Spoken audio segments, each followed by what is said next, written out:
नमस्कार दोस्तों, मैं उत्कर्ष आपका एक बार फिर से स्वागत करता हूं। मेरे बच्चों, लाभ और हानि की हमने 4 क्लासें पढ़ ली हैं और लाभ हानि के लिए जो बेसिक पॉइंट थे वो पढ़ लिए हमने। डिस्काउंट के लिए जो बेसिक पॉइंट थे वो भी हमने पिछली क्लास में पढ़ लिए हैं। अब आज की क्लास में हम क्वेश्चन हल करेंगे। 42 क्वेश्चन हम पहले हल कर चुके हैं, 42 क्वेश्चन। क्वेश्चन नंबर 43 से आज की क्लास की हम शुरुआत करते हैं। बहुत ही बेहतरीन क्वेश्चन। इस क्वेश्चन को हल करने के लिए मैं आपको 2 अच्छे अच्छे तरीके बताऊंगा। सबसे पहले हम क्वेश्चन को पढ़ते हैं। क्वेश्चन में देखो, हमें दिया गया है कि एक वस्तु को 20% लाभ पर बेचा जाता है। यदि क्रय मूल्य तथा विक्रय मूल्य क्रमशः 10 रुपए तथा 5 रुपए कम होते तो लाभ जो है 10% बढ़ जाता। यानी पहले 20% था, अब 10% बढ़ जाएगा, यानी 30% हो जाएगा। ठीक है, तो कह रहा है कि वस्तु का क्रय मूल्य ज्ञात कीजिए। ऐसे प्रश्न को हल करने के मैं आपको 2 तरीके बता रहा हूं। आप बहुत धैर्य से दोनों ही तरीके सीखेंगे भी। सबसे पहले बेसिक तरीका बता रहा हूं। मान लो कि ये हमारा सीपी है भी, कॉस्ट प्राइस, और ये हमारा एसपी है, सेलिंग प्राइस। मान लो सीपी जो हमारा है, कॉस्ट प्राइस है, वो 100x रुपए है, और सेलिंग प्राइस जो है 20% लाभ, तो 120x। हमने क्रय मूल्य 100x माना, 20% लाभ पर बेचा, तो विक्रय मूल्य 120x। ठीक है, अब ये कह रहा है कि यदि क्रय मूल्य जो है वो हमारा वो तो 10 रुपए कम कर दें, और विक्रय मूल्य जो है वो 5 रुपए कम कर दें। क्रय मूल्य हमारा है 100x। 100x में से आप माइनस कर दो कितना, 10 रुपए। 100x में से हमने माइनस कर दिया अभी कितना, 10 रुपए। ठीक है, और विक्रय मूल्य जो है हमारा वो 120 है, x है। 120x में से हमें 5 रुपए कम करने हैं, तो बराबर में हम लिखेंगे 120x जो है हमारा, उसमें से हमने माइनस कर दिया 5 रुपए। ठीक है, ऐसा करने से जो लाभ है हमारा वो 10% बढ़ जाता है। 10% रह जाता है, ये नहीं कहा आपसे, 10% बढ़ जाता है। इसका मतलब पहले 20% था, 10% बढ़ गया, 30% हो गया। तो ये जो राशि है, इसका यदि हम 130% ज्ञात करें, वो किसके बराबर है, 120x माइनस 5 के बराबर है। इस क्रय मूल्य का 30% लाभ जो है इसमें जोड़ दें, तो बराबर में जो राशि है उसके बराबर हम रख सकते हैं। ठीक है, तो कैलकुलेशन करनी है आपको बस, और कुछ नहीं करना है। यहां एक जीरो से एक जीरो कैंसिल कर दे पहले तो। 13 को अंदर गुणा करेंगे तो ये हो गया हमारा 1300x। ठीक है, माइनस 13 को 10 से गुणा करोगे ये आएगा 130, बराबर ये 10 को इधर गुणा करेंगे तो ये आएगा हमारा 1200x, माइनस 5 से 10 को गुणा करेंगे तो ये आएगा हमारा 50। ठीक है, इस 1200x को इधर लेके आएंगे तो 1300x में से माइनस कर देंगे हम 1200x, और बराबर में ये 130 उधर जाएगा, प्लस का होगा 130 माइनस 50। ठीक है, इसके बाद हम क्या करेंगे, इन दोनों का अंतर करेंगे भी। दोनों का अंतर किया तो ये आया हमारा 100x, और 100x के बराबर 130 में से 50 माइनस करोगे तो कितना आएगा, 80 रुपए। और 100x हमने क्या माना था, हमने सीपी माना था, कॉस्ट प्राइस माना था, तो जो कि हमारा कितना आ गया, 80 रुपए हमारा यहाँ पर सीपी आ गया, कॉस्ट प्राइस। तो यहाँ जो आंसर होगा इनमें से कोई नहीं, और जिसके लिए हमारा जो आंसर है वो कितना है, 80 रुपए है। ठीक है, ये तो है ऐसे प्रश्नों को हल करने का बेसिक तरीका। इसी प्रकार के प्रश्नों को यदि हम जल्दी कैलकुलेट करना चाहें और फ्रैक्शन मेथड का उपयोग करना चाहें तो कैसे हल करेंगे वो भी आप समझ लें भी। सबसे पहले तो आप ये देखें कि 20% जो है इसकी फ्रैक्शन क्या होगी। हमें 20% का यहाँ प्रॉफिट दिया था, लाभ दे रखा है, 20% की फ्रैक्शन होगी 1/5। ठीक है, फिर उसके बाद लाभ जो है 10% बढ़ जाता है, 30% हो गया, तो 30% की फ्रैक्शन क्या होगी, 30% की फ्रैक्शन हो गई 3/10। आपने सबसे पहले जो हमें लाभ की कंडीशन दे रखी थी उनको भिन्न में चेंज किया है। ठीक है, फिर उसके बाद हम क्या करेंगे, लाभ है तो हमें प्लस करना है। देखो, पहले इधर हम सीपी लिखेंगे और इधर लिखेंगे एसपी। ठीक है, 5 से हुआ 6, पहली कंडीशन में 20% के अकॉर्डिंग 5 से हुआ 6। ठीक है, और 5 क्या है हमारा, 5 हमारा सीपी है। ठीक है, फिर उसके बाद दूसरी कंडीशन में क्या हो गया, 10 से हो गया कितना, 13, और इधर सीपी में से कितने रुपए माइनस किए थे, क्रय मूल्य में से माइनस किया था 10 रुपए, और विक्रय मूल्य में से कितने रुपए माइनस किए थे, 5 रुपए। ठीक है, आपने जो अलग अलग कंडीशन हमें लाभ के लिए उनको फ्रैक्शन में चेंज किया, उनको हमने सक्सेसिव मेथड में यहां पर रखा। 5 से 6 हो गया और 10 से हो गया 3 प्लस यानी 13। इधर भी 10 रुपए कम करने हैं, इधर भी 5 रुपए कम करने हैं। ठीक है, इन दोनों को गुणा किया हमने, मल्टीप्लाई किया। देखो भी, इन दोनों को हमने क्या किया, गुणा किया। इन दोनों को जब हम गुणा करेंगे तो ये हो गया 13 पंजू 65, और इन दोनों को गुणा किया तो ये हो गया 10 6 60। पहले हमने इन दोनों को क्रॉस मल्टीप्लाई किया, गुणा किया, इन दोनों को गुणा किया, ये 60 आया, ये 65 आया, तो दोनों का जो अंतर आया हमारा वो कितना आ गया, 5। ठीक है, फिर हमें दोबारा से क्रॉस मेथड लगाना है यहाँ पे। फिर हमने गुणा किया 10 को इस 5 से और 13 को इस 10 से। जब हमने 13 को 10 से गुणा किया तो ये तो आया 130, और 10 को 5 से गुणा किया तो ये आ गया 50। तो यहाँ 130 और 50 दोनों का अंतर करेंगे हम, क्योंकि दोनों ही माइनस हैं, तो दोनों का अंतर किया तो 130 में से 50 माइनस किया तो कितना आया हमारा, 80 आ गया। यानी 5 का मान कितना है, 80 है। 5 का मान कितना है, 80 है। और यही क्वेश्चन का आंसर आ चुका है। क्यों? क्योंकि हमारा सीपी कितना है, 5 इकाई ही हमारा क्या है, सीपी है। तो 5 का मान कितना आ गया, 80 रुपए। 80 रुपए जो कि हमें यहाँ ऑप्शन में नहीं दे रखे थे, इसलिए हमारा आंसर क्या है, इनमें से कोई नहीं। दोबारा समझ ले एक बार, पहले आपको इनको फ्रैक्शन में चेंज करना है। फ्रैक्शन में चेंज करने के बाद आप यहाँ सक्सेसिव मेथड में रखेंगे दोनों को। अगर यहाँ पे कम करने की बात कर रहा है तो माइनस कर देंगे, बढ़ाने की बात करता है तो यहाँ प्लस का चिन्ह रहता।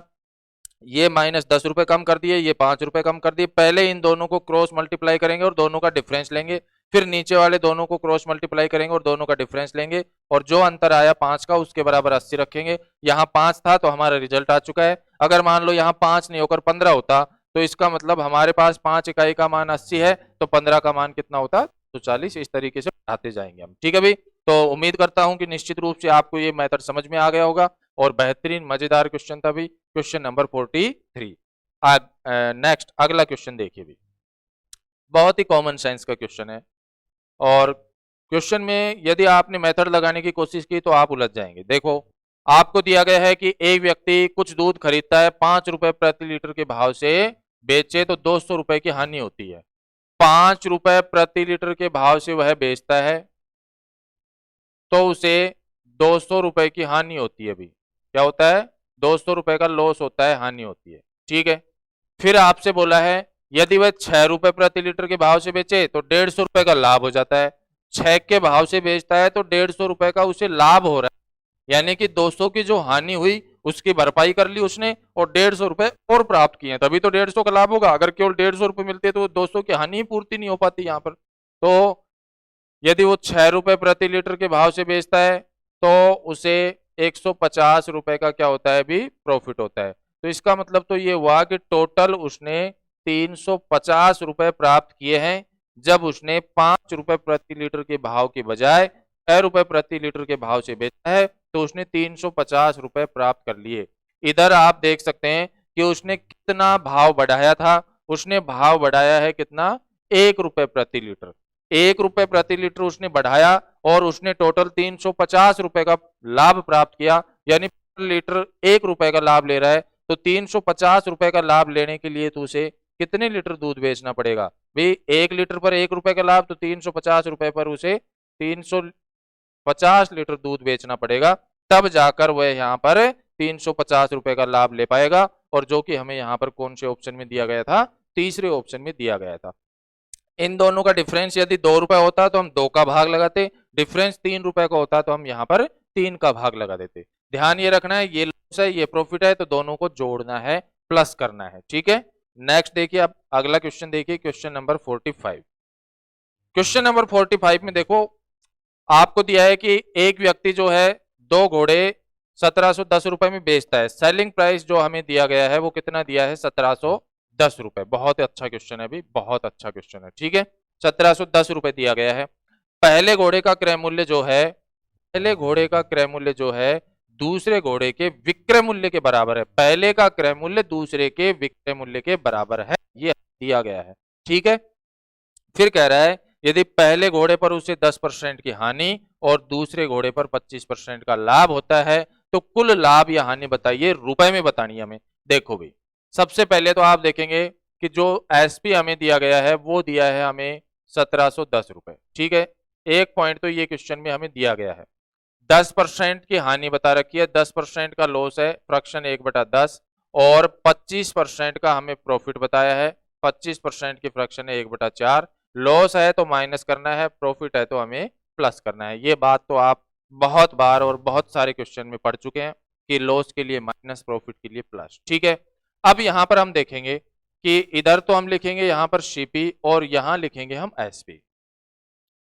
10 में खरीदा और 1 के हानि पर बेचा तो 9 में बेचा, 4 में खरीदा और 1 के लाभ पर बेचा तो ये कितना हो गया, 5 में बेचा भाई। ठीक है, अब यहां पर आप देखते हैं क्वेश्चन में हमें दिया गया था कि पहले घोड़े का जो क्रय मूल्य है सीपी जो है वो दूसरे घोड़े के एसपी के बराबर है। पहले घोड़े का जो सीपी है ये पहले घोड़े का सीपी है और ये दूसरे घोड़े के एसपी के बराबर है। दूसरे घोड़े का ये एसपी है, ये पहले घोड़े के लिए है भी, ये दूसरे घोड़े के लिए है। तो पहले घोड़े का सीपी दूसरे घोड़े के एसपी के बराबर है, जबकि यहां तो बराबर नहीं है। बराबर करने के लिए हमें क्या करना पड़ेगा, बराबर करने के लिए हमें गुणा करना पड़ेगा। तो हम इसको गुणा करेंगे 2 से, जब इसको गुणा करेंगे तो भी इसको भी गुणा करेंगे। ठीक है, आपको पता है दोनों पॉइंट गुणा होते हैं। यहाँ पर इसको गुणा किया तो ये हमारा कितना बन गया अभी, यहाँ पर 10 बन गया, और इसको गुणा किया तो ये कितना बन गया, 8 बन गया। अब आप देख सकते हैं कि पहले घोड़े का जो सीपी है, क्रय मूल्य जो है वो दूसरे घोड़े के विक्रय मूल्य के बराबर है। ये भी 10 है हमारा और ये भी कितना है, 10 है। इतना करने के बाद क्वेश्चन का सॉल्यूशन हो चुका है। आप देखेंगे दोनों का जो विक्रय मूल्य है 10 और 9 कितना हो गया, 19, और दोनों का जो क्रय मूल्य है वो कितना हो गया, 10 और 8 18। ठीक है, इस 19 का मान हमें क्वेश्चन में दिया गया है। 19 का मान कितना दिया गया है, 1710। तो 1710 जो है हमारा, इसमें 19 का भाग लगाओ आप, तो 1 इकाई का मान मिलेगा हमें 19 नम्मा 171, यानी 1 इकाई का मान कितने रुपए आ गया, 90 रुपए आ गया। अगर वो हमसे पूछता है कि भाई यहाँ पर दोनों का क्रय मूल्य क्या है, अलग अलग क्रय मूल्य क्या है, तो अलग अलग के लिए हम यहाँ पर 10 से गुणा करते इसको 900 रुपए होता, इसको हम गुणा करते 8 से तो 720 रुपए होता। लेकिन उसने हमसे पूछा है कि कुल लाभ या हानि बताइए। तो आप देखेंगे कि 18 में खरीदा और 19 में बेचा। भाई इस फॉर्मेट के अकॉर्डिंग 10 और 8 18 में खरीदा और 9 और 10 19 में बेचा, यानी कि 1 का उसे लाभ हुआ है। और हमने जो ये 90 रुपए प्राप्त किए हैं ये कितने इकाई का मान है, 1 इकाई का, क्योंकि 19 का भाग लगाया तो 1 इकाई का मान 90 रुपए आया। तो 90 रुपए का हमें क्या हो गया अभी यहाँ पर, लाभ हो गया। और 90 रुपए लाभ है, इसका मतलब हमारा आंसर क्या होगा अभी, बी ऑप्शन हमारा क्या हो जाएगा, आंसर होगा इस क्वेश्चन के लिए 90 रुपए का प्रॉफिट। इंपॉर्टेंट पॉइंट समझने योग्य जो बिंदु था वो यही था कि क्रय मूल्य और विक्रय मूल्य दोनों, पहले घोड़े का क्रय मूल्य दूसरे घोड़े के विक्रय मूल्य के बराबर है, इसलिए आपको बराबर करना था। फिर उसके बाद जो आपको दिया होता उसी अकॉर्डिंग हम मैचिंग करते और आंसर लेते। ठीक है, तो उम्मीद करता हूं कि आपकी समझ में आ गया होगा, बेहतरीन क्वेश्चन है भी। नेक्स्ट देखिए अगला क्वेश्चन 46। अगला जो क्वेश्चन हमें दिया गया है इसमें देखो, एक व्यक्ति अपनी आय का 10% बचाता है। यदि आय को 10% बढ़ा दिया जाए तथा वह अपनी आय का 15% बचाने लगे तो उसकी बचत कितने परसेंट बढ़ी। छोटा सा सिंपल सा क्वेश्चन है और ऐसे क्वेश्चन की कैलकुलेशन भी आप फास्टली कर सकते हैं। 10% बचाता है, मैं यहां आदमी की लिखूंगा भी इनकम, ठीक है, और यहां लिखेंगे उसका एक्सपेंडिचर और यहां उसकी लिखेंगे सेविंग, बचत। मान लो कि आदमी 100 रुपए कमाता था, 10% बचाता है, 10 रुपए बचाता है, तो 90 रुपए उसने क्या कर दिए, खर्च कर दिए। ठीक है, अब ये कह रहा है कि उसकी आय को 10% बढ़ा दिया जाए। अब वो 10% ज्यादा कमाने लग गया, इसका मतलब अब वो कमाने लग गया 110 रुपए। ठीक है, और कह रहा है कि अपनी आय का 15% बचा लेता है भी वो। खर्च के बारे में नहीं देखना हमें, तो केवल बचत के बारे में ही देखना है, क्योंकि बचत के बारे में पूछ रहा है। 15% बचा लेता है, तो 110 का 15% क्या होगा भी, इसका हमें 15% चाहिए। 110 का 15% चाहिए, तो आप देखेंगे 0 से 0 कैंसिल, और 15 को यदि हम गुणा करें 11 से तो ये आएगा 165, और 165 में 10 का भाग लगाएंगे तो ये आएगा 16.5, यानी कि वो 16.5 रुपए की बचत करता है। पहले वो 10 रुपए की बचत करता था, अब करता है 16.5 रुपए की बचत। तो ये कह रहा है कि बचत कितने परसेंट बढ़ी, पहले 10 थी अब 16.5 हो गई, इसका मतलब 6.5 बढ़ गई। और किस पर बढ़ी भी, 10 पर, और परसेंट में बदलने के लिए 100 से मल्टीप्लाई करेंगे, यहां से पॉइंट हटाएंगे, एक जीरो हटाएंगे, और एक जीरो से एक जीरो ये कैंसिल, तो ये हो गया हमारा 65%। तो उसकी बचत जो है वो कितने परसेंट बढ़ गई भाई? 65% बढ़ गई। उम्मीद करता हूं कि आपकी समझ में आ गया होगा मेथड। हमें केवल सेविंग पर बात करनी है, एक्सपेंडिचर पर, खर्चे पर कोई चर्चा नहीं करनी है। ठीक है, नेक्स्ट अगला क्वेश्चन देखिए। अगला जो क्वेश्चन उसमें आपको बताया है कि एक व्यक्ति जब अपना लाभ विक्रय मूल्य पर निर्धारित करता है तो 20% लाभ होता है, वास्तविक लाभ क्या है? देखो बहुत अच्छा क्वेश्चन है। इसको हल करने के लिए तो आपके पास 5 सेकंड होने चाहिए, लेकिन उससे पहले मैं आपको डायरेक्ट सॉल्यूशन का भी एक मेथड बताता हूं। देखो एक टेबल थी हमारी परसेंट से संबंधित, जिसमें सबसे ऊपर 100% था, 1/1, फिर 1/2 था जो हमारा 50% था, फिर 1/3 था 33 से ये 1/3%, फिर 1/4 था जो 25% था, फिर 1/5 था 20% था, 1/6 था जो कि हमारा 16 से 2/3% था, 1/7 था जो कि हमारा 14 से 2/7% था, और यही क्रम हमारा और बढ़ता जा रहा था। और ये क्रमागत है, 1/1, 1/2, 1/3, 1/4 इस तरीके से है। ठीक है, तो आपको यदि ऐसा कहा जाए कि 20% लाभ निर्धारित करता है विक्रय मूल्य पर, तो उसका वास्तविक लाभ क्या है? जब वो विक्रय मूल्य पर 20% निर्धारित करेगा तो क्रय मूल्य पर लाभ क्या है, ये पूछना चाहता है। तो ऐसी कंडीशन में देखो, विक्रय मूल्य पर क्रय मूल्य पर निर्धारित करे तब तो कोई दिक्कत ही नहीं है, तब तो आंसर ही हमारा विक्रय मूल्य पर निर्धारित कर रहा है, क्रय मूल्य पर पूछना चाहता है और लाभ की बात कर रहा है। तो आप हमेशा ध्यान रखना, जो परसेंट दिया है सबसे पहले आप उस परसेंट पर पहुंचेंगे। आपको दिया गया है 20%, तो सबसे पहले 20% पर पहुंचे। और लाभ की बात कर रहा है, तो अगर क्रय मूल्य पर लाभ की बात करें तो जस्ट ऊपर जो है वही हमारा क्या होता है, आंसर होता है। यदि वो विक्रय मूल्य पर 20% लाभ देखता है तो क्रय मूल्य पर कितना होगा, 25% होगा। इस बात को आप अब बेसिक से समझेंगे, फ्रैक्शन से समझेंगे। देखो मान लो कि ये हमारा सीपी है भी, ये हमारा है एसपी, और ये है हमारा प्रॉफिट। ठीक है, आपको बोला है कि एक व्यक्ति जो है विक्रय मूल्य पर 20% लाभ निर्धारित करता है। मान लो कि जो विक्रय मूल्य है वो हमारा 100 रुपए है, और विक्रय मूल्य पर यानी 100 पर 20% लाभ निर्धारित करेगा तो 20 रुपए का लाभ। 100 रुपए में बेचा और 20 का लाभ हुआ, 100 में बेचा और 20 का लाभ हुआ, इसका मतलब खरीदा कितने में? 80 में खरीदा। भाई 100 में बेचा और 20 का लाभ हुआ तो खरीदा कितने में? 80 में। अब आप देख सकते हैं क्रय मूल्य पर चाहता है तो 20 का लाभ 80 पर, तो 20 का तो लाभ है और 80 पर है, ये हो गया 1/4। और 1/4 का मतलब कितना हो गया अभी? 25%। आपको मैंने बताया था यदि विक्रय मूल्य दे रखा हो, लाभ दे रखा हो, क्रय मूल्य चाहिए तो घटाना है, 100 में से 20 घटाएंगे क्रय मूल्य मिलेगा।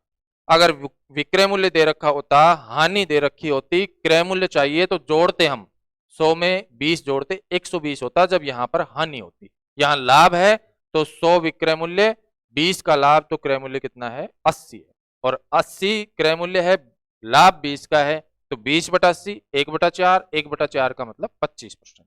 इसी क्वेश्चन को यदि हम चाहते, भाई यहां तो 20% था, आपने आसानी से कैलकुलेशन करके यहां बराबर में रख दिया।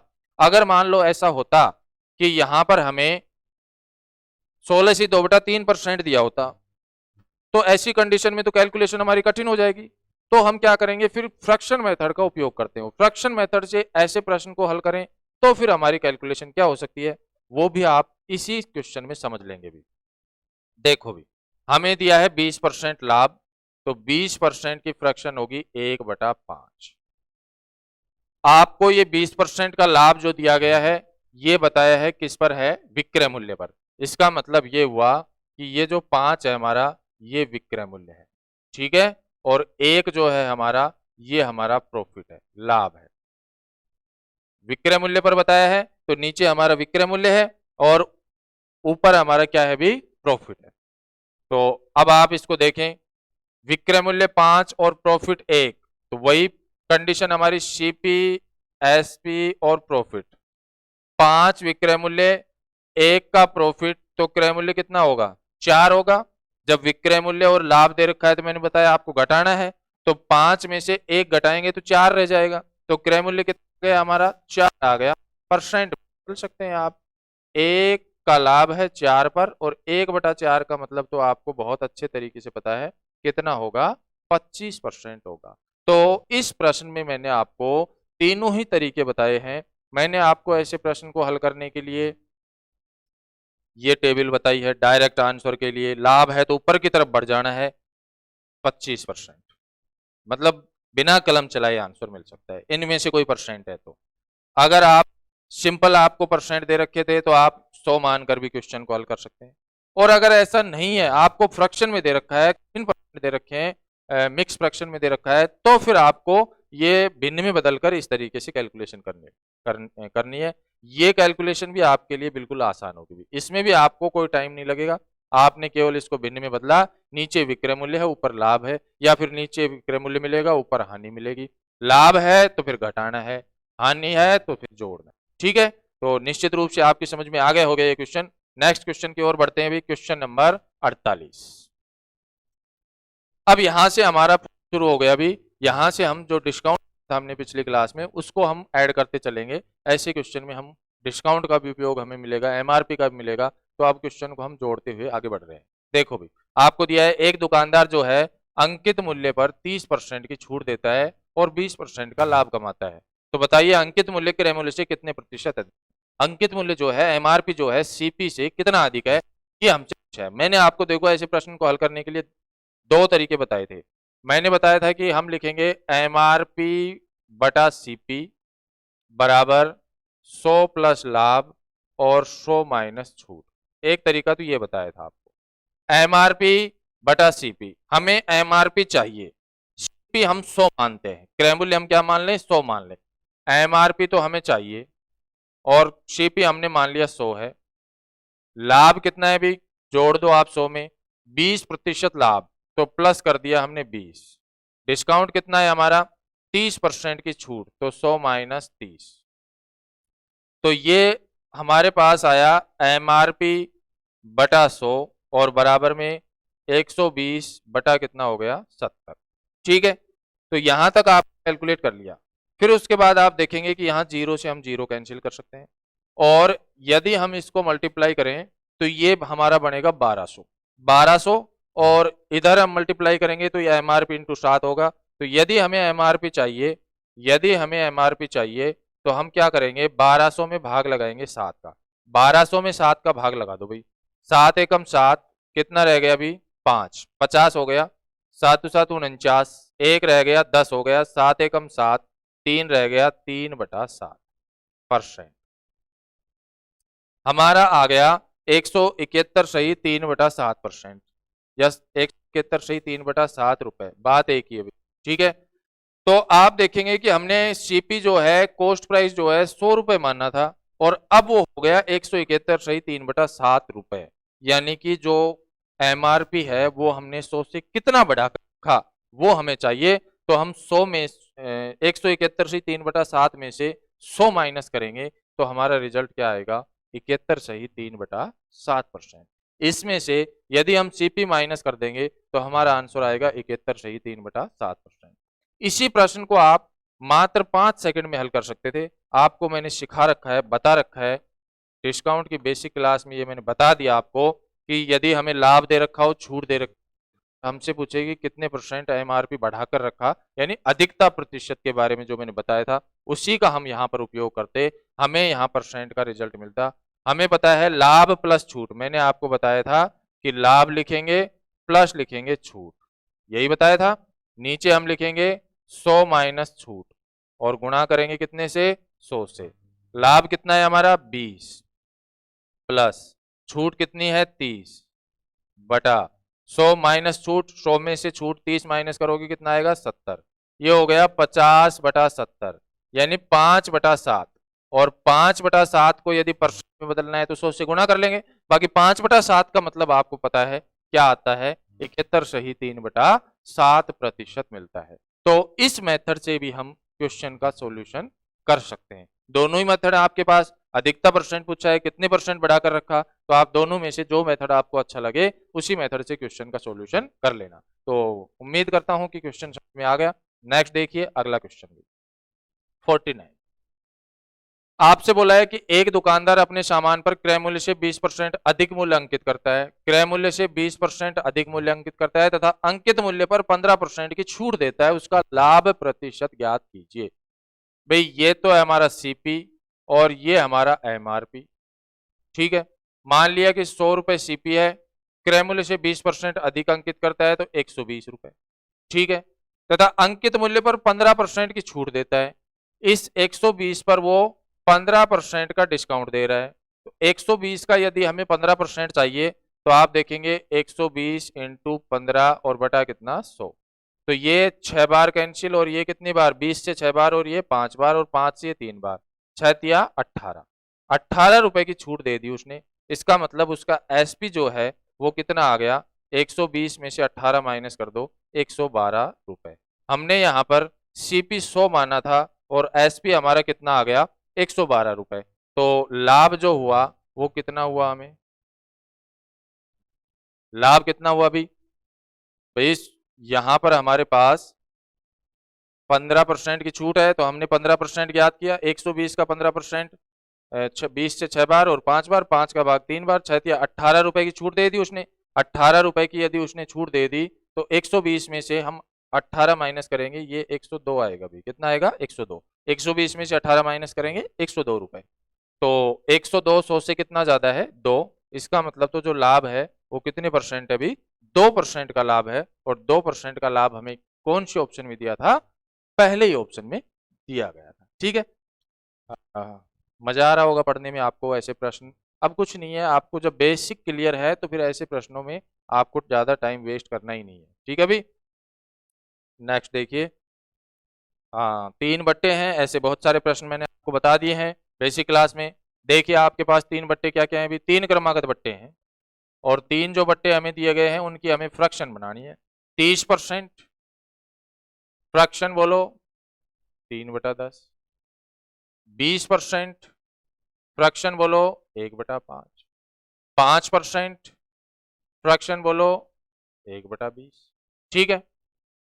डिस्काउंट है तो मैंने आपको बताया था माइनस करना है, घटाना है, तो आप देखिए 10 पर 3 का बट्टा दिया कितने बेचा 7, 5 पर 1 का बट्टा दिया कितने बेचा 4, 20 पर 1 का बट्टा दिया कितने बेचा 19। क्लियर। आप यहां पर 4 से कैंसिल कर दें इसको 5 बार, गुणा करने में थोड़ी आसानी रहेगी। ये हो गया 25 गुणा 10 250, ये हो गया 19 साती, 19 साती, अरे 19 साती पढ़ते नहीं हो, नहीं हो भाई, 133। आप देखिए 250 जो है ये तो क्या है एमआरपी और ये क्या है एसपी, 250 एमआरपी है और 133 में बेच दिया, यानी कितने का डिस्काउंट दिया, तो देखो 50 तो 200 से ये ज्यादा और 50 कम करोगे 150, 100 तो वो हो गया और 17 ये हो गया, यानी 117, 117 का डिस्काउंट है 250 पर और गुणा कर देंगे किससे 100, 50 का भाग लगाएंगे 5 बार, ये होगा कैंसिल 2 बार, इसको गुणा किया तो ये हो गया 234, 234 में आप भाग लगाएंगे 5 का, 5 का भाग लगाना मैंने आपको सिखा रखा है, डबल करके पॉइंट लगाओ, तो 234 का दुगुना होगा 468 और पॉइंट, यानी कि 46.8%, और 46.8% जो है वो आपको किस ऑप्शन में दिया गया था, चौथे ऑप्शन में दिया गया था। तो ये मेथड जो आपको दिखा रखा है उसी मेथड से कैलकुलेशन आपको ऐसे प्रश्नों में करनी है। नेक्स्ट, आपको दिया गया है कि एक कमीज का जो अंकित मूल्य है वो 150 रुपए है, 2 क्रमागत बट्टे देने के बाद इसका मूल्य 105 रुपए है, भाई एमआरपी, फिर एक बट्टा दिया x% का, दूसरा बट्टा दिया उसने, दूसरा बट्टा आपको दिया गया है एसपी तो 105 है, दूसरा बट्टा दिया है उसने 12.5 का, और फिर एसपी जो आया वो कितना आया हमारा 105। तो पहला बट्टा कितना है, सबसे पहले एमआरपी था वस्तु का, और एमआरपी जो था हमारा वो हमें दिया गया है कितना, 150 रुपए। इस एमआरपी 5% का बट्टा दिया, फिर 12.5% का बट्टा दिया, और 105 रुपए में उसने बेच दिया। आपसे पूछ रहा है कि इस एक्स का मान क्या होगा। देखो भी, अगर हम यहां पर ये जो बट्टा दिया गया है 12.5% का, ये बट्टा नहीं देने से पहले जो मूल्य था वो ज्ञात कर लें, तो हमें एमआरपी और इस विक्रय मूल्य अंतर जो है दोनों का वो पता लग जाएगा, जो कि एक्स की वैल्यू होगी, और परसेंट में बदल लेंगे। तो हम क्या करें भी, हम यहाँ पर ऐसा करते हैं कि सबसे पहले हम 12.5% का जो बट्टा दिया गया है उसको वापस से हम ऐड करते हैं। 12.5% की फ्रैक्शन होगी 1/8, और बट्टे का मतलब तो माइनस, यानी कि 8 पर 1 का बट्टा दिया था, 7 इकाई वैल्यू रह गई उसकी, और 7 इकाई का मान क्वेश्चन में हमें दिया गया है, और 8 इकाई का चाहिए। तो हम क्या करेंगे, 105 जो है ये किसका मान है, 7 का, और गुणा कर दो 8 से। 7 से कैंसिल करोगे, 15 7 ही 105, और 15 8 ही 120। इसका मतलब ये हुआ कि ये 12.5% का बट्टा देने से पहले इसका जो मूल्य था वो कितना था, 120 था। 12.5% का बट्टा देने से पहले इसका मूल्य कितना था, 120 था। भाई बट्टा देने के बाद मूल्य 105 आया, हमने बट्टा वापस जोड़ दिया उसमें, तो 7 इकाई का मान दिया गया है, 8 का चाहिए, 8 का मान 120 आया, जो कि हमने यहाँ पर वापस यहाँ पर जोड़ दिया। तो हमें ये जो x% का बट्टा दिया गया है उसके बाद जो मूल्य मिला वो है 120, फिर 120 पर 12.5 का बट्टा दिया था, तब हमें मिला था 105। तो अब आप देख लें 150 और 120 जो है इसका अंतर कितना है, अंतर है भी 30, और ये 30 का जो बट्टा दिया गया वो किस पर दिया है, 150 पर, 150 पर, और कर दो 30 से कैंसिल करोगे 5 बार, और 100 में 5 का भाग लगाओगे 20%। इसका मतलब 150 रुपए जो मूल्य था एमआरपी, उस पर पहले 20% का डिस्काउंट दिया, 120 आया, फिर उस पर 12.5 का डिस्काउंट दिया, 105 आया। हमें क्वेश्चन को वापस ले जाना था, और यहाँ एक्स का मान चाहिए था, जो कि हमें कितना मिल गया, 20%, और 20% यहाँ कौन से ऑप्शन में दिया गया है, तीसरे ऑप्शन में दिया गया है। वापस रिवर्स हमें क्वेश्चन को लेकर जाना था, विक्रय मूल्य था और हमें वापस से एमआरपी चाहिए था, या पहले के लिए विक्रय मूल्य चाहिए था। पहला बट्टा देने के बाद जो विक्रय मूल्य है वो हमें यहाँ पर चाहिए था। ठीक है भी, अगला क्वेश्चन देखिए 52। क्वेश्चन नंबर 52 जो है इसमें हमें बताया कि एक व्यक्ति किसी वस्तु पर क्रय मूल्य से 25% अधिक अंकित करता है, क्रय मूल्य से 25% अधिक अंकित कर रहा है तथा 12.5% का लाभ भी कमाता है, तो छूट प्रतिशत ज्ञात कीजिए। सीपी, ठीक है, फिर एमआरपी, ठीक है, और एसपी, ठीक है। सीपी हमने मान लिया 100 रुपए है, क्रय मूल्य से 25% अधिक अंकित करता है, यानी 125 रुपए उसने लिख दिए वहां पर, और 12.5% का लाभ कमाता है, यानी कि एसपी कितना है, 112.5। भाई 100 की वस्तु पर 12.5 का लाभ चाहिए, तो 112.5 विक्रय मूल्य होगा, तभी तो 12.5% का लाभ मिलेगा हमें, यानी विक्रय मूल्य कितना है, 112.5। आपसे पूछना चाह रहा है कि 125 रुपए जो एमआरपी था और 112.5 जो है ये एसपी था, तो यहाँ डिस्काउंट कितना दिया गया ये पूछा गया है। तो आप देखिए कितने का डिस्काउंट दिया, अभी 12.5 का डिस्काउंट दिया है, और 12.5 का डिस्काउंट किस पर दिया है, एमआरपी पर, यानी 125 पर। परसेंट में बदलने के लिए गुणा करेंगे 100 से, पॉइंट हटाओगे, एक जीरो हटाओगे, और ये एक बार कैंसिल, यानी कि जो बट्टा दिया गया था वो 10% का बट्टा था। 10% का बट्टा देने के बाद जो लाभ था हमारा वो 12.5% था, और हमारा विक्रय मूल्य कितना था, 112.5, और बट्टे का परसेंट ही आपसे पूछा गया था इस प्रश्न में। अगला क्वेश्चन देखिए भी, अगला जो क्वेश्चन है उसमें हमसे पूछा गया है कि भाई एक व्यक्ति किसी वस्तु पर क्रय मूल्य से 25% अधिक मूल्य अंकित करता है तथा 12.5% की छूट देता है, प्रतिशत लाभ बताइए। भाई वही हमारे पास सीपी मान लो हमारा 100 है, तो फिर एमआरपी कितना हो गया, अभी अंकित मूल्य हो गया हमारा 125, और फिर वो 12.5% का डिस्काउंट दे रहा है 12.5%, 12.5% की फ्रैक्शन है 1/8, ठीक है। तो ये लाभ देने के बाद, सॉरी छूट देने के बाद प्रतिशत लाभ क्या है, हमें क्या बताना है, प्रतिशत लाभ। तो प्रतिशत लाभ तो तब बताएंगे जब हमें क्या मिले, भी एसपी मिले, सेलिंग प्राइस मिलेगा तभी तो हम प्रतिशत लाभ बता पाएंगे, सेलिंग प्राइस मिलेगा तभी तो हम प्रतिशत लाभ बता पाएंगे भी। और इसलिए हम क्या करें, सबसे पहले हम यहाँ पर सेलिंग प्राइस ज्ञात करें। सेलिंग प्राइस कैसे ज्ञात करेंगे वो देखिए आप, 125 एमआरपी है और हमें 1/8 का डिस्काउंट देना है, यानी 8 पर 1 का डिस्काउंट देंगे तो मूल्य जो है वो कितना रह जाएगा, 7 रह जाएगा। तो हम क्या करें, 125 को गुणा करें 7 से और भाग लगा दे 8 का। ठीक है, तो ये आप इसको गुणा कर ले भी पहले, 7 पंजू 35, 3 7 दूनी 14 और 3 17, 1 7 एकम 7 और 1 8, और इसमें भाग लगा दे किसका भी, 8 का।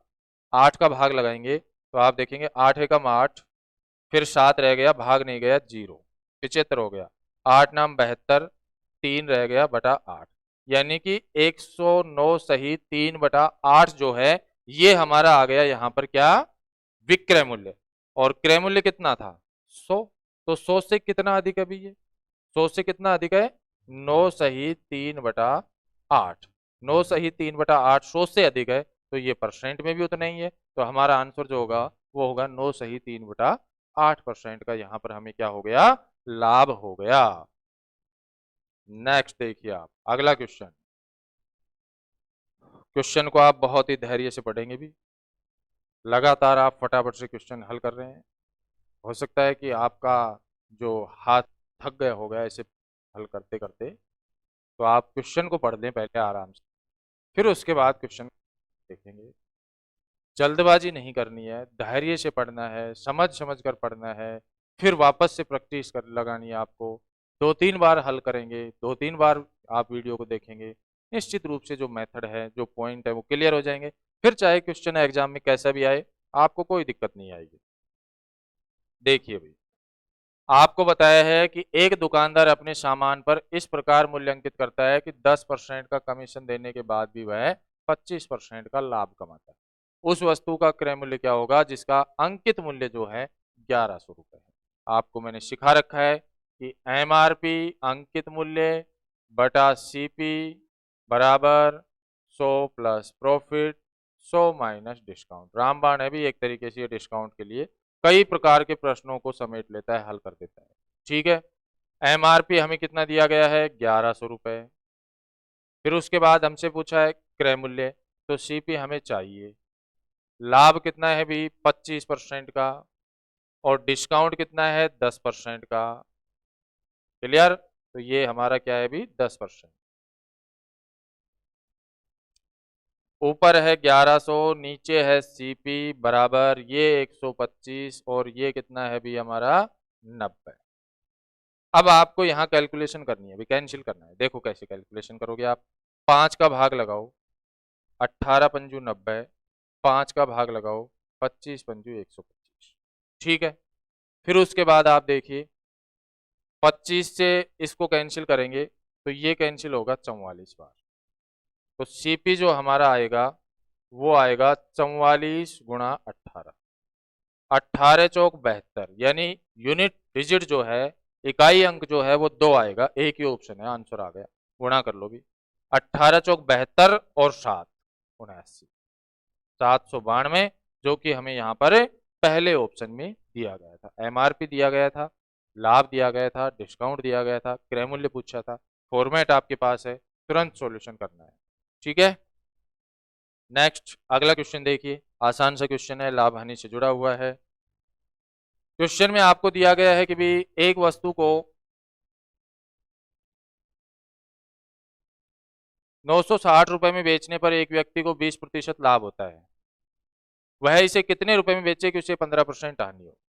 960 रुपए जो है वो एसपी है, सेलिंग प्राइस है 960, और 960 में बेचने पर 20% लाभ होता है, और वो चाहता है कि 15 की हानि हो। तो 960 जो है वो 20% लाभ यानी 120% के बराबर है, और हमें चाहिए केवल 85%, 15% की हानि यानी 85%। 0 से 0 कैंसिल, और 12 8 होता है 96, 12 8 96, गुणा कर दो भी 85 को, गुणा कर दो 8 से, 8 पंजू 40, 0 4 हासिल, 8 8 64 और 4 68। इसका मतलब यदि वह उस वस्तु को 680 रुपए में बेचेगा तो उसे क्या होगी, 15% की हानि हो जाएगी। एक बेसिक सिंपल सा क्वेश्चन था अभी। नेक्स्ट, अब यहाँ से हम फ्रैक्शन जो है लाभ आने के लिए फ्रैक्शन मेथड जो है उसके कुछ क्वेश्चन है उनकी प्रैक्टिस कर लेते हैं। क्वेश्चन नंबर हमें जो दिया गया है 56, इसमें हमें बताया है कि 630 रुपए में बेचने पर 630 रुपए में 12.5% के लाभ पर बेची गई किसी वस्तु का क्रय मूल्य ज्ञात करो। यानी कि एसपी जो है, सेलिंग प्राइस जो है वो 630 रुपए है और प्रॉफिट जो हमें दिया है वो 12.5%। 12.5% की फ्रैक्शन है 1/8, यानी 8 पर 1 का लाभ 9 में बेचा होगा। 8 पर यदि 1 का लाभ होगा तो कितने बेचा भी? 9 में। 9 इकाई का मान क्वेश्चन में दिया गया है और 8 इकाई का मान हमें क्वेश्चन में चाहिए।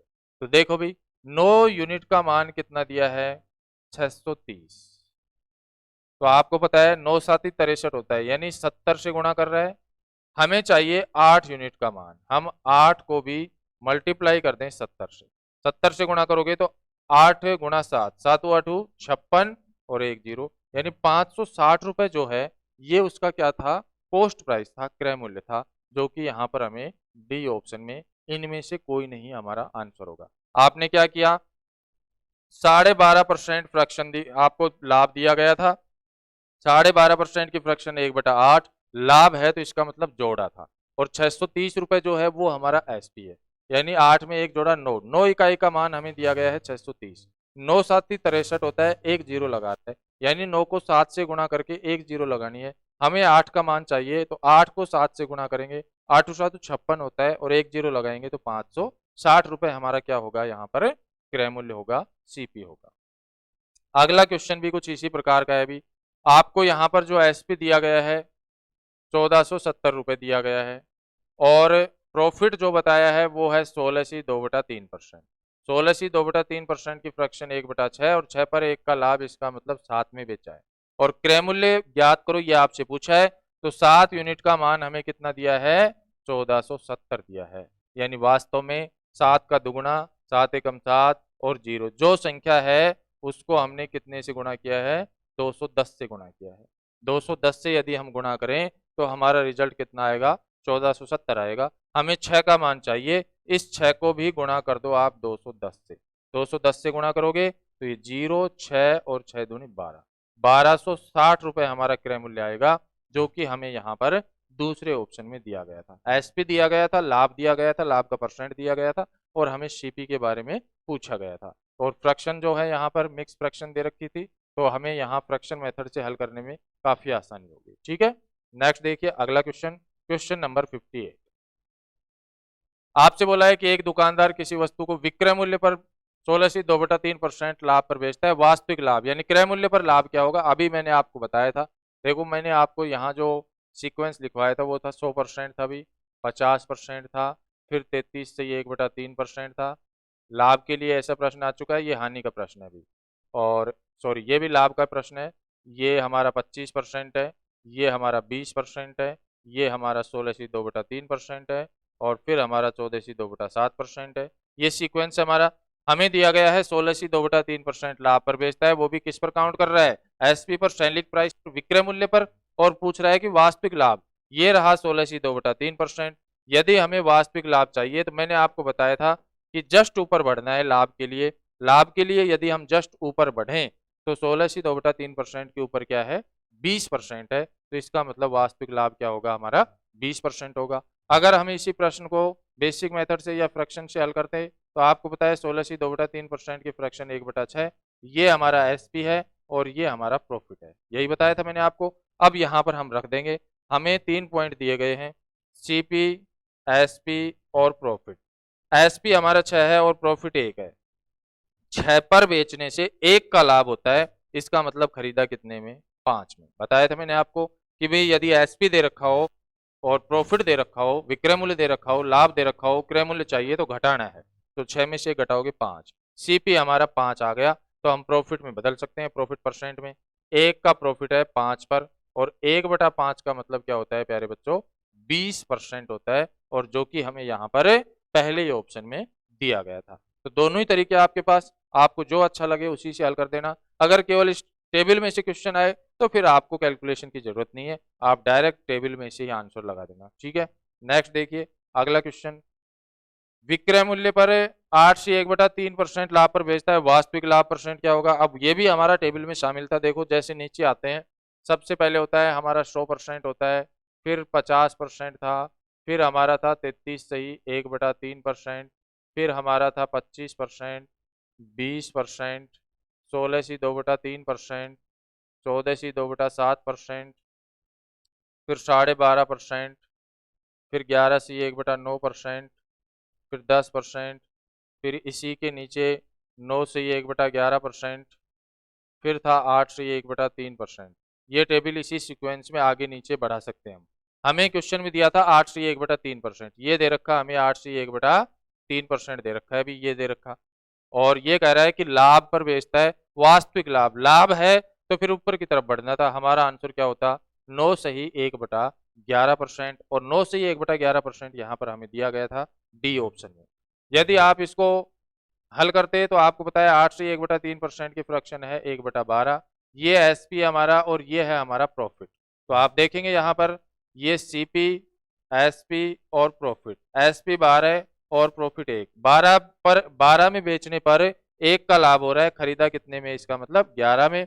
सीपी हमारा जो है, क्रय मूल्य जो है हमारा वो 11 आ गया, 1 का लाभ है 11 पर, 1/11, 1/11 का मतलब क्या होता है अभी 9/1/11% हमारा यहाँ पर वास्तविक लाभ परसेंट होगा। अगर यह यहाँ पर हानि लिखी होती तो फिर हम इससे जस्ट नीचे जो हमारा था उससे कैलकुलेशन करते, जैसा कि हम यहाँ पर देखते हैं। अगला जो क्वेश्चन है उसमें हमें हानि दे रखा है। हमें दिया है कि एक आदमी किसी वस्तु को विक्रय मूल्य पर 25% हानि पर बेचता है, वास्तविक हानि क्या है, हानि की बात कर रहा है।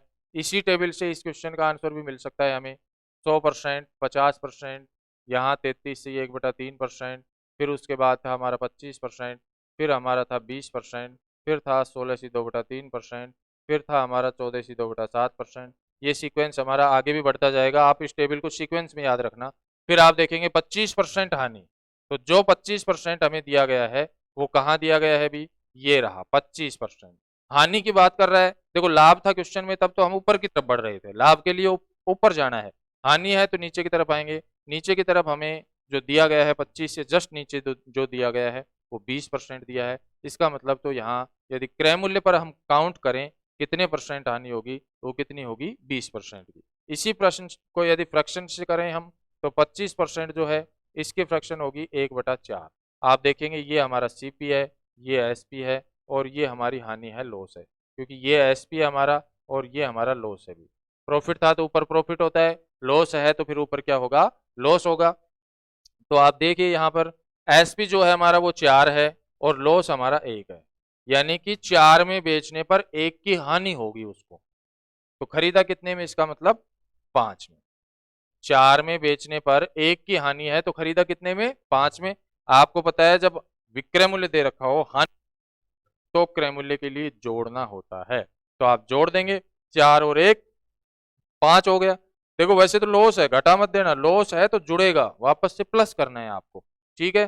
तो 5 क्रय मूल्य हो गया हमारा, 1 की हानि है, 1/5 होगा हमारा, 1/5, 1 की हानि और 5 पर 1/5 का मतलब क्या होता है 20%। और हमारा रिजल्ट यहाँ भी कितना मिला था हमें, 20% ही मिला था। तो उम्मीद करता हूँ कि आज की क्लास में आपको मजा आया होगा। जो बेसिक तरीके मैंने आपको बताए, आपको मैंने डिस्काउंट में सिखाया था, प्रॉफिट में था, वो सभी हम यहाँ अप्लाई कर रहे हैं, धीरे धीरे उनका उपयोग कर रहे हैं। हम सीख रहे हैं कि किस तरीके से जो मेथड उपयोग कर। तो आगे की क्लास में हम अगले क्वेश्चन हल करेंगे। तब तक के लिए नमस्कार।